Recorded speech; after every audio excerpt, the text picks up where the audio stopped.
Hi, class. My name's Chris Shank, and I'm presenting my community, which is in Coatesville, Pennsylvania. I actually kind of live on the outskirts of the city, but it's definitely my zip code, so I wanted to present the community that I'm a part of. To start out, I wanted to talk about Coatesville and just give a brief history.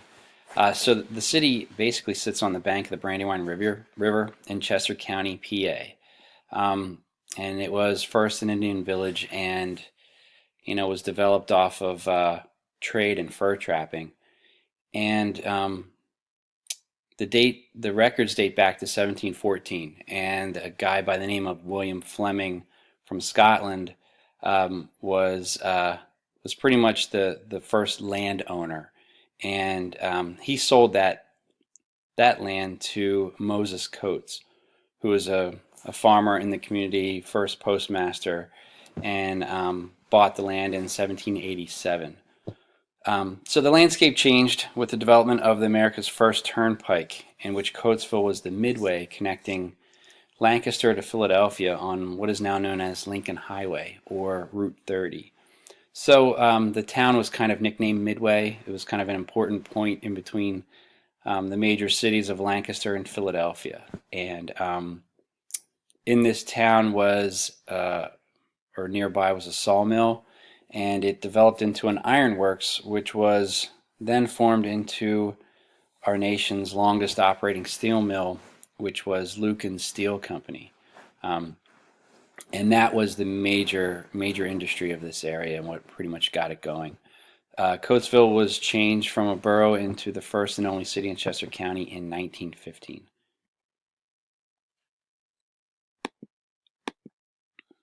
Some of the residential demographics.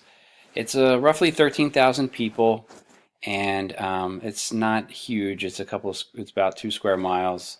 Uh, so there's about 7,000 people per square mile.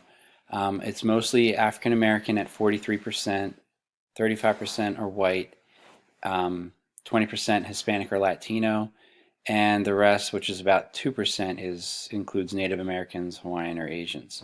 Um, Female, male is pretty much 50-50.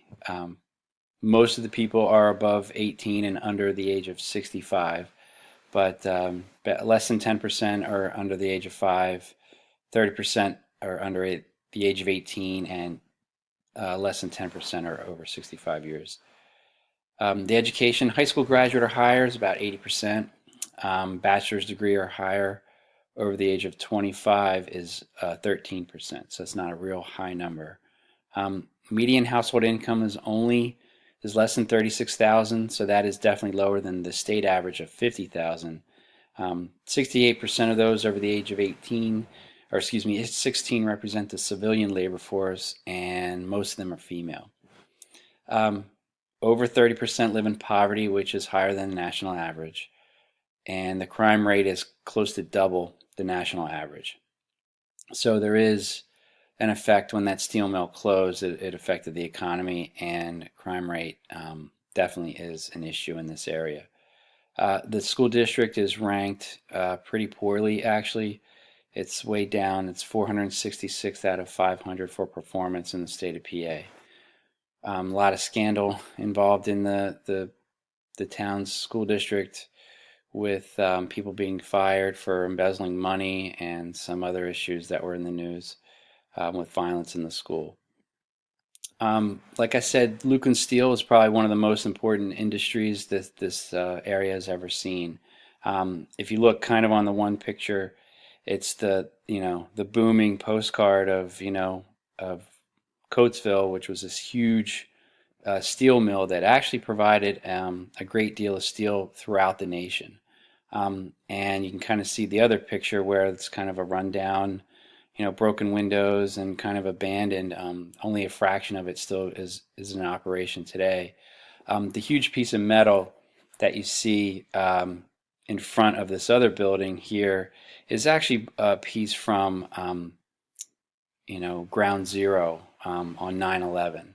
A lot of the steel that was used for the Twin Towers were actually from this area. So there is some historical value And this piece of metal and this monument is kind of as a memorial to those who lost their lives in 9/11. One of the big institutions in the area is the hospital, Brandywine Hospital. It's a 168 bed facility, has a psychiatric unit for adults, also an eating disorder clinic, and it's been around since 1899, so it's a long-standing hospital. And in the spring, every year, they also sponsor a local strawberry festival, which is a huge fundraiser for the community.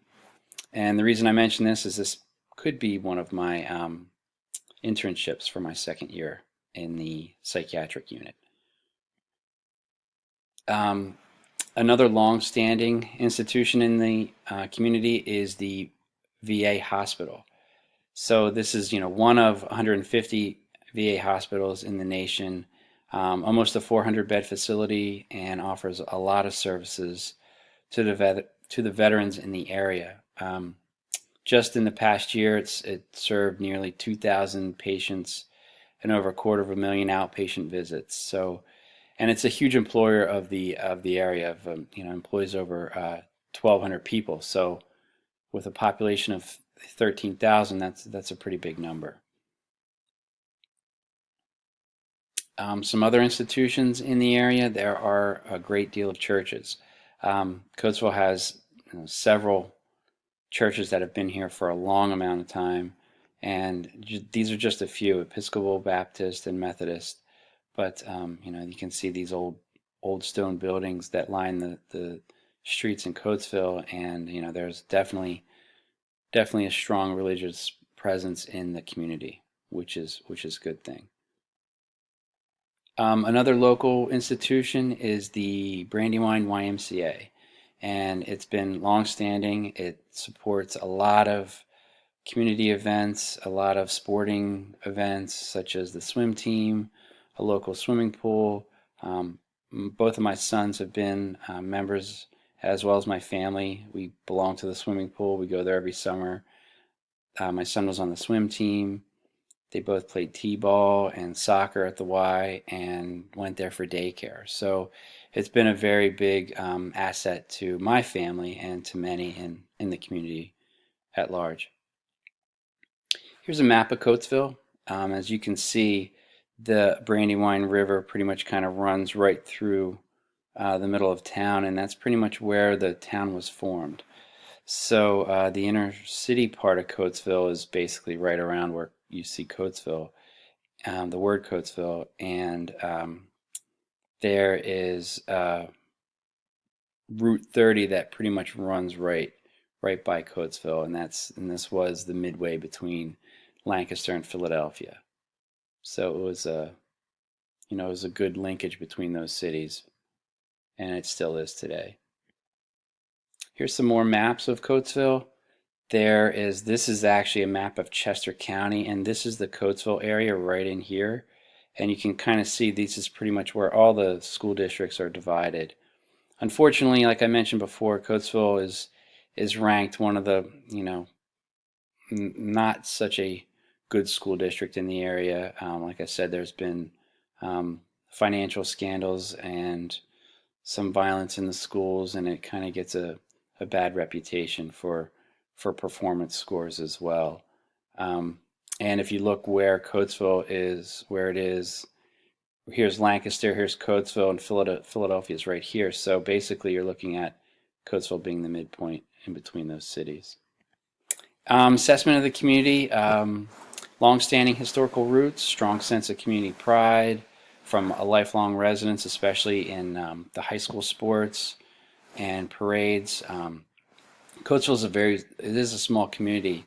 Good environmental factors such as clean air and water, little concern for natural disasters. It actually lies in a valley, so it is protected from the weather. Although the inner city is in need of redevelopment, there have been plans made to renovate and restore the downtown area.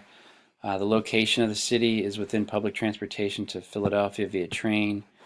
Real estate costs are typically lower than the rest of the county, so one can get a nicer home for less. basically kind of on the outskirts of the city. Like I mentioned before, the city's economy has not been the same since the steel mill downsized, and this lack of industry has brought down the median household income. Coatesville has a high crime rate, making it not so safe in the inner city area with violence and drugs. And the public school system has had many challenges, like I mentioned, with recent financial scandals and school violence, um, and has negatively impacted student performance and increased school taxes. The negatives are real, especially with the school district struggles and the downtown violence and crime. These are valid concerns, and many families choose to send their children to nearby charter schools or private or Catholic schools. But despite all these struggles, the community has a very strong sense of pride and demonstrates that at local sporting events like high school football, basketball games, local festivals, and parades. The city has also had its economic struggles, and businesses have had difficulty thriving in the downtown inner part of the city. There was a restoration proposal made a few years ago to revamp the inner city with housing and shops and restaurants, but no movement has been made as of yet on those plans. I'm not a lifelong resident. I've been here about 10 years, so I don't have the same sense of community pride as native members of the city of Coatesville, but I do feel attached to the area and I like where I live. The city does not have such a positive reputation, and that overshadows a lot of the positives that the community has to offer.